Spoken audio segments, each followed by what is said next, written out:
মুকুতিৰ শুদ্ধ পথ বিচাৰিছো। উৰি বাবা, মুকুতিৰ শুদ্ধ পথ বিচাৰিছ? তাৰ নাম নাজানো। Mother India. অন্ধ শাসন, ভণ্ড শাসন, অৰ্থ লোভৰ নগ্ন দুজন।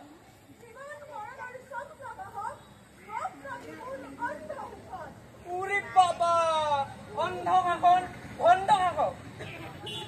মান্নাত মৰা হত ভেলকে লাগা নাই। মোৰ চাকৰিটো গেল যা।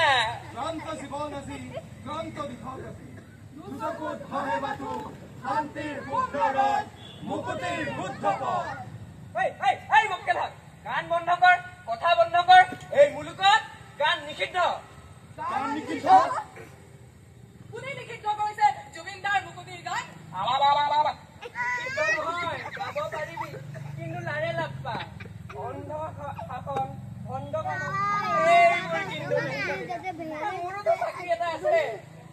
বোলে চাকৰি, চাকৰি, চাকৰি নাই।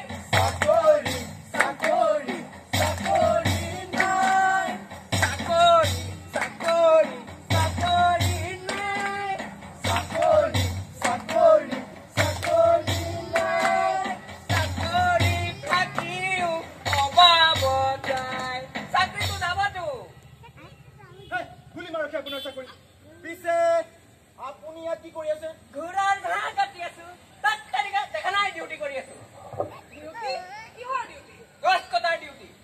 গছ কটাৰ ডিউটি? নহয় মানে, কোনোবা দুৰ্বৃত্তই গছ বচাবলৈ আহিলে সিহঁতক ৰখাই গছ কাটিবলৈ বাট মুকলি কৰি দিব লাগিবতো। সেইটোৱেই ডিউটি। সেইটোৱেই ডিউটি। কোনে দিলে আপোনাক এনে গছ হত্যা কৰাৰ ডিউটি? আমাৰ ছাৰে। ছাৰে? পিছে গছ কাটিবলৈ আহি আপুনি গছৰ ছাঁত জিৰাই আছে যে? ৰ'দ, টিকা ফটা ৰ'দ। টিকা ফটা ৰ'দ হেনো। হেৰি, আপোনাৰ ছাৰে অক্সিজেন লয় নে নলয়? কেলৈ নল'ব?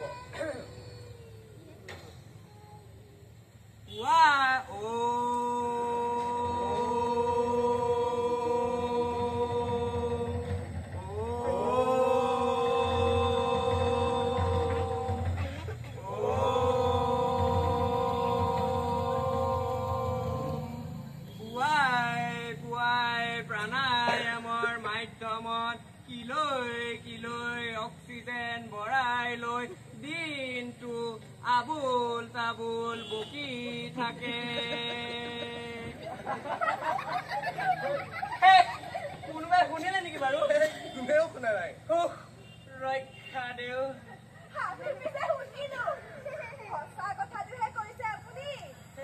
পিছে ভণ্টি, সঁচা কথাৰ ঠেং চুটি নহয় আজিকালি। আপোনাৰ ছাৰে অক্সিজেন চাপ্লাই ক'ৰ পৰা পাই আছে খবৰ ৰাখিছেনে নাই? আদাৰ বেপাৰীয়ে জাহাজৰ খবৰ ৰাখি কিবা লাভ আছে জানো? এই গছবোৰে দিয়ে। গছবোৰ নাথাকিলে মানুহ নাথাকে। একদম খাটি কথা। আৰু আৰু শুনকচোন, মাত্ৰ এডাল বাঁহ গছে প্ৰত্যেক বছৰে মানুহক জীয়াই থাকিবলৈ 320 কেজি অক্সিজেন উৎপাদন কৰি দিয়ে। মাত্ৰ এডাল বাঁহ গছে। আৰু মাত্ৰ এডাল বটবৃক্ষই বছৰি মানুহক জীয়াই থাকিবলৈ 2000 কিলোগ্ৰামতকৈ অধিক অক্সিজেন উৎপাদন কৰি দিয়ে। এয়া মাত্ৰ দুডাল গছৰ কথাহে কলো, কিন্তু এই কিমান যে গছ কাটি খাস্তাং কৰিছে আপোনাৰ ছাৰে, এইবোৰ হিচাপ আছে? বহুত। দীঘলী পুখুৰী পাৰত এখন মামুলি ফ্লাইঅভাৰৰ নামত কিমান গছ কাটিলে। আকৌ সেই গোৱালপাৰা যোৱা 4 লেন ৰাস্তাটোত দেখা নাই কিমান শ শ গছৰ মহা পৰি আছে। ৰাইজৰ চকুত চৰহা পৰিছে। বেলকালাগাৰ মায়ে মোৰ চাকৰিটো গেল যা। বেলকালাগাৰ মাকে ঠিকেই কৈছিল। কি কৈছিলে? মোৰ জিভাখনত অলপো কণ্ট্ৰল নাই। আহিবলৈ আহিছ? সেইবাবে জুবিনদাৰ এই গছবোৰ কটাৰ বিৰোধিতা কৰিছিল আৰু কৈছিল প্ৰথমতে মোক কাট, তাৰ পিছত এই গছবোৰ কাটিবি। বুজিছে? আৰু তহঁতৰ ছাৰে এই গছ বিৰিবোৰ কাটি চৰাই চিৰিকটি পোক পতংগবোৰক নিজৰ আশ্ৰয়স্থলীৰ পৰা উচ্ছেদ কৰা নাইনে? কেৱল উচ্ছেদ, উচ্ছেদ, উচ্ছেদ আৰু উচ্ছেদ। মানুহৰ উচ্ছেদ, বৃক্ষৰাজিৰ উচ্ছেদ, চৰাই চিৰিকটিৰ উচ্ছেদ, উচ্ছেদৰে পোক লগা পলিটিক্স নকৰিবা বন্ধু, পলিটিক্স নকৰিবা বন্ধু, পলিটিক্স নকৰিবা বন্ধু, পলিটিক্স নকৰিবা বন্ধু, জাতিৰ মাটিৰ গান গুণগুণাও, পলিটিক্স নকৰিবা বন্ধু, মন্ত্ৰী এমএলএ চব পাবৰহে মাত্ৰ, দেখিবলৈ খাদ্য আচলতে শব্দ,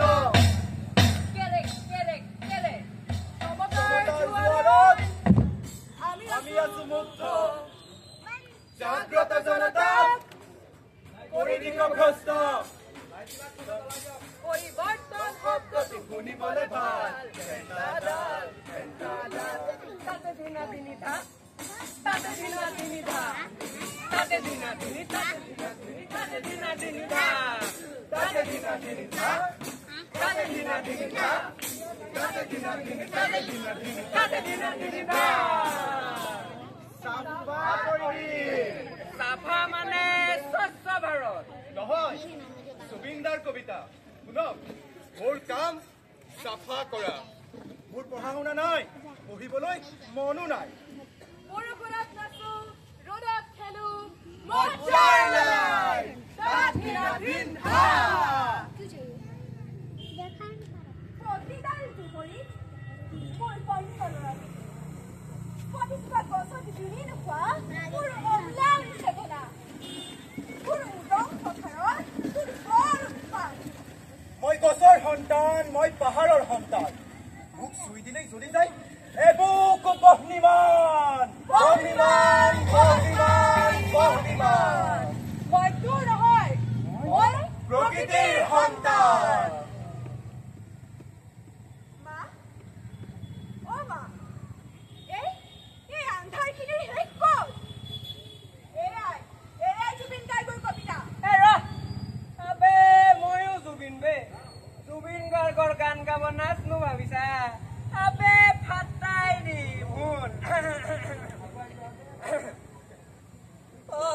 মোৰে লৰাৰ ভাগ মাছলৈ যাওঁ, নেখাওঁ নেখাওঁ সুৰা ভাত,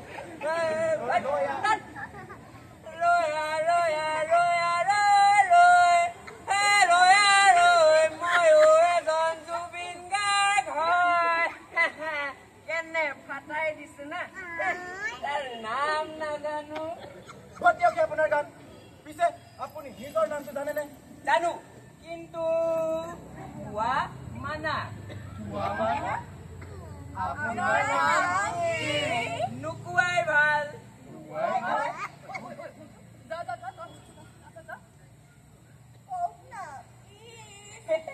ইমান মৰমত সুধিলে নোকোৱাকৈ কেনেকৈ থাকো বাৰু। শুনক, শুনক, শুনক, নাম শুনক, শুনক, শুনক, নাম শ্ৰীযুক্ত কংসৰাজ শকুনি।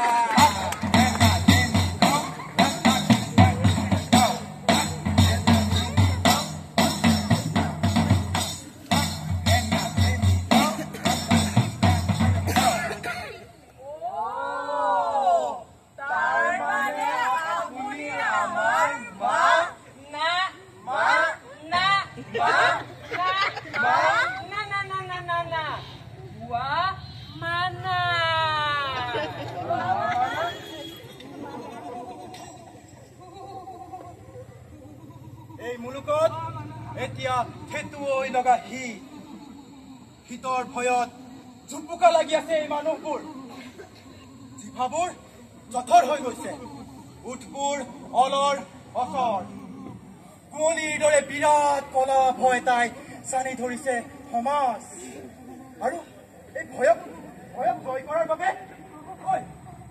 বল আমি ৰ'দ বিচাৰি যাওঁ। ৰ'দ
বিচাৰি যাওঁ।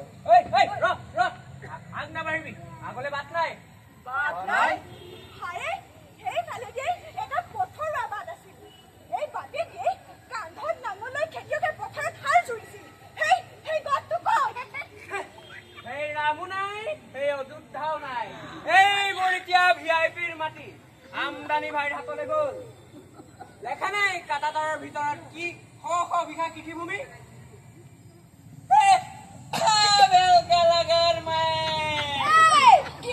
চাকৰিটো কেঞ্চা। পিছে মহাশয়, আপুনি ইয়াত কি কৰি আছে? ডিউটি কৰি আছো, মাটি খোৱাৰ, মাটি ৰখীয়া। সেই বাটটোৱে যদি নাই তেতিয়াহ'লে থলগিৰি কৃষকৰ কি হ'ব?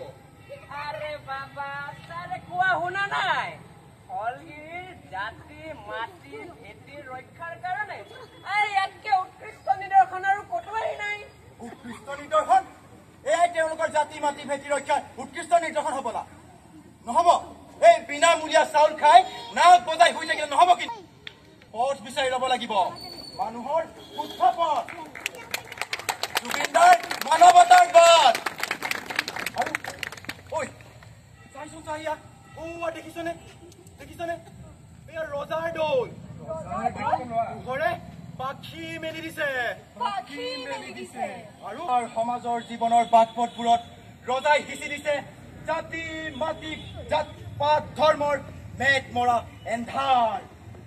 সেইবাবে জুবিনদাই উদাত্ত কণ্ঠেৰে কৈছিল, মোৰ কোনো ধৰ্ম নাই, মোৰ কোনো জাতি নাই, মোৰ কোনো ধৰ্ম নাই। ঘূৰাই দিব লাগিব। এই বাহিৰা বনীয়া বতাহ চৰাই জাকক ঘূৰাই নিজৰ পথাৰ